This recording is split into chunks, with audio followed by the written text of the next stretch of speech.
Kalau sudah ada perubahan harga seperti ini terkonfirmasi dengan benar, maka misi ini kita rubah. Kemana bang? Ke misi harga yang baru. Mana misi harga yang baru? Belum tahu. Karena di sini belum ada candlestick yang balik arah.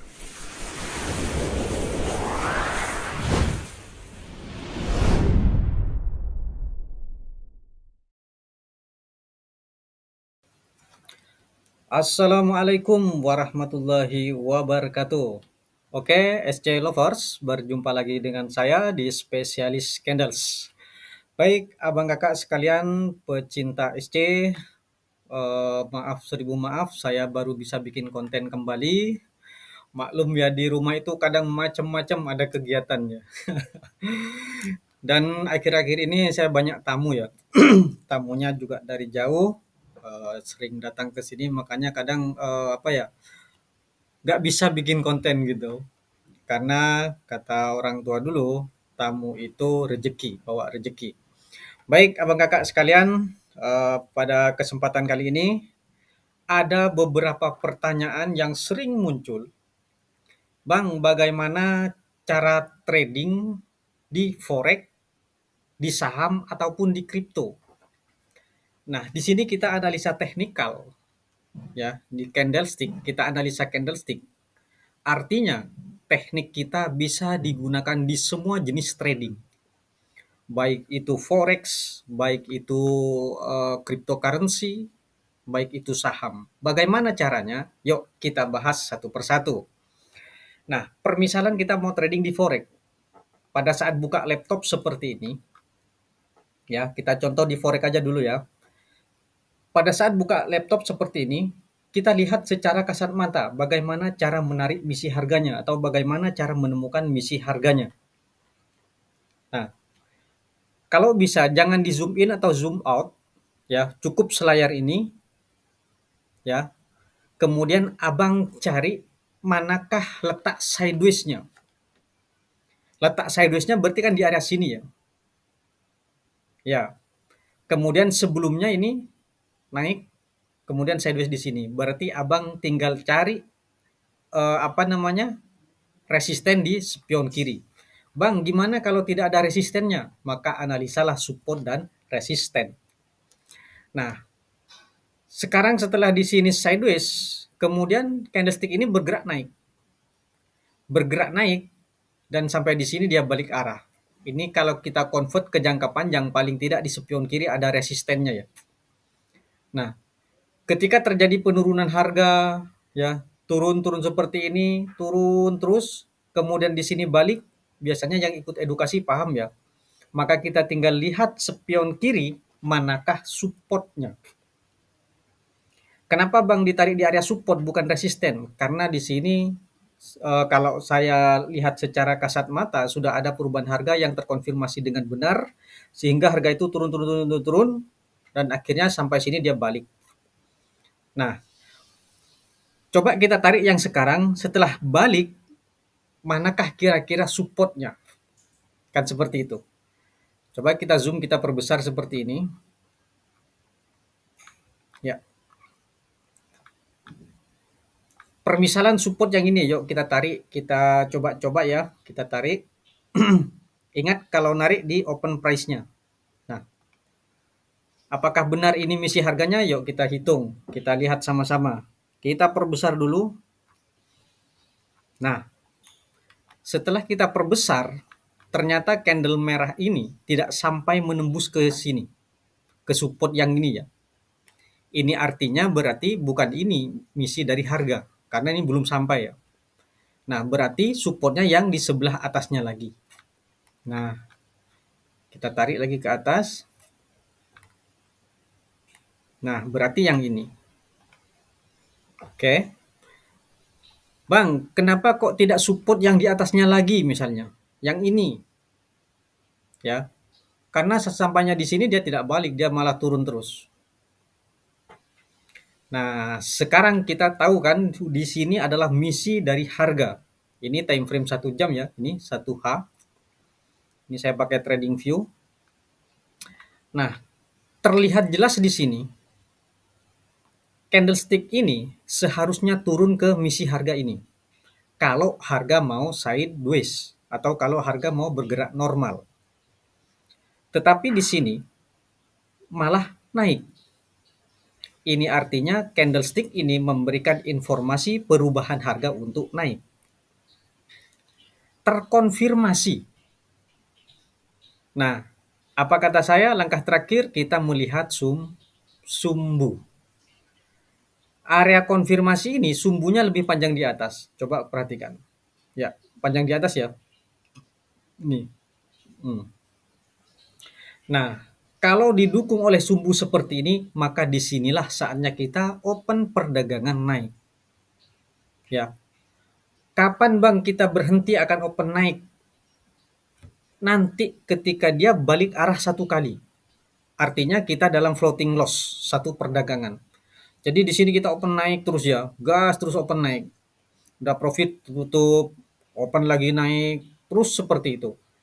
Terus kita open naik. Sampai kapan? Sampai dia balik arah atau sampai candlestick itu melawan.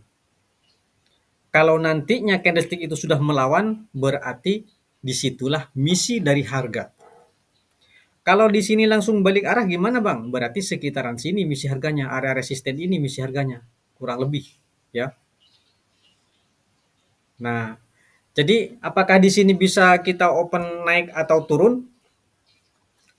Seperti penjelasan saya, kita akan selalu open naik hingga kita mengalami floating loss satu open perdagangan ya, atau sekali.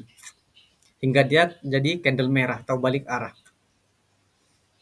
Maka barulah kita cari misi harganya di spion kiri. Kalau sudah ada perubahan harga seperti ini terkonfirmasi dengan benar, maka misi ini kita rubah. Kemana bang? Ke misi harga yang baru. Mana misi harga yang baru? Belum tahu. Karena di sini belum ada candlestick yang balik arah. Ya, sampai sini paham ya? Nah, sekarang bagaimana bang kalau kita trading di cryptocurrency? Cara narik garisnya sama ya. Cuma gunakan time frame yang lebih tinggi. Kalau di forex kita analisa di time frame 1 jam dan eksekusinya di time frame 5 menit. Kalau di cryptocurrency, kalau abang seorang scalper juga, maka analisalah di 1 day. Kalau misalnya scalper ya di 1 hari. Nih. Nah, kemudian nanti eksekusinya di time frame yang 1H atau 1 jam. Nah, apakah sama misi harga antara time frame 1 day dengan time frame 1 jam? Beda. Kita analisanya di time frame 1 day. Kalau yang di cryptocurrency. Ingat, pilihan kita kalau kita jadi scalper, maka analisa kita di cryptocurrency di time frame 1 day dan eksekusinya di 1 jam. Bagaimana bang kalau swing? Trader swing, ya abang tinggal naikkan ya. Abang tinggal naikkan time frame-nya. Nah, di dalam time frame ini, di 1 day ini, misalnya di kripto ya, berarti ini kita hapus dulu karena ini tadi time frame yang 1 jam untuk forex. Sekarang anggaplah untuk cryptocurrency. Ini time frame 1 day. Kita amati lagi di sini. Tuh. Harga bergerak naik. Terus, nah, kelihatan di sini ada area sideways ya. Nah, yuk kita cari lagi misi harganya yang mana. Di sini sambil melatih kita untuk mengetahui misi harga dengan benar. Nah, sekarang coba kita tarik lagi garis horizontalnya. Kita taruh di sembarang dulu, yang penting area sini. Nanti kita analisa. Misalnya sini. Oke. Coba kita cek.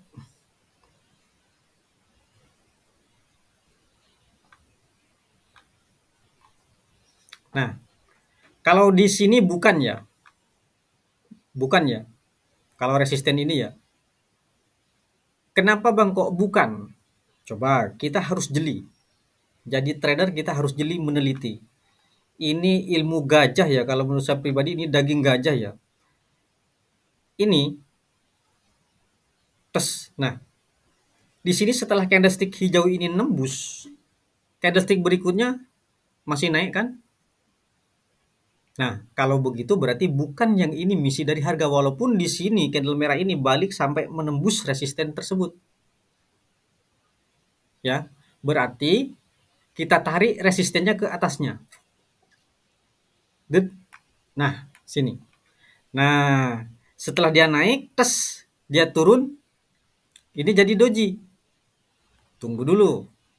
Nah, karena dia jadi doji, kemudian di berikutnya naik lagi, ke resisten ini dia nggak sampai. Berarti kalau kita naruh misi harga di resisten ini salah dong, ya nggak?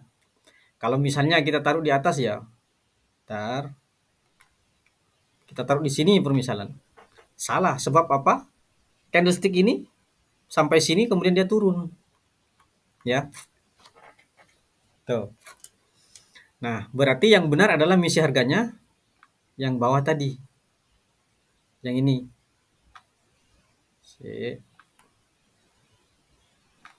Yang itu berarti yang benar. Berarti time frame satu harinya, kalau kita analisa di sini, ini ada informasi perubahan harga naik, terkonfirmasi tapi doji. Yang ikut edukasi paham ya, bagaimana kalau konfirmasinya doji ya. Nah, di sini artinya masih besar kemungkinan harga masih akan kembali kepada misi harga ini. Besar kemungkinan ya, kalau di sini jadi candle merah, maka besar kemungkinan dia akan kembali ke sini. Tapi bagaimana kalau setelah ini nge-close kemudian dia naik, maka besar kemungkinan dia akan sideways di area sini. Hingga dia memberikan perubahan harga nanti untuk turun. Ya. Nah, kemudian kalau analisa saham seperti apa, Bang? Sama, tinggal kita naikkan time frame. Kalau kita mau jadi scalper di saham, analisanya sama. Kita pakai time frame yang 1 days, kemudian eksekusinya di 1 jam. Nah, kalau kita misalnya intraday, tadi scalper kan ya. Kalau misalnya intraday, kita tradingnya di time frame bulanan, analisanya di time frame bulanan, eksekusinya di time frame harian. Kalau swing misalnya ya kita tinggal naikkan saja time frame-nya. Ya. Banyak orang mengatakan kalau kita mau trading di saham, kita harus analisa fundamental. Di sini perlu saya luruskan ya Bang ya. Analisa fundamental itu memang perlu. Ini menurut saya pribadi loh ya. Silakan kalau ada tanggapan yang lain. Tapi ini menurut saya pribadi. Kalau analisa fundamental bagi scalper itu telat Bang. Bagi scalper itu tidak terlalu penting. Sebab apa? Scalper itu butuh gerak cepat. Kalau kita analisa fundamental itu kaitannya dengan kita mau menjadi investor. Kita mau investasi. Nah, kalau kita mau investasi atau kita mau jadi investor, maka sangat penting kita analisa fundamental. Ya. Tuh. Nah, lalu bagaimana cara terbaik kita trading saham atau trading kripto? Karena dua-duanya sama ya, cuma bisa open naik ya, cuma bisa beli. Istilahnya jalurnya satu arah ya kalau kripto sama saham ya. Nah, caranya seperti apa kalau kita mau trading saham atau trading kripto? Pertama, abang kakak cari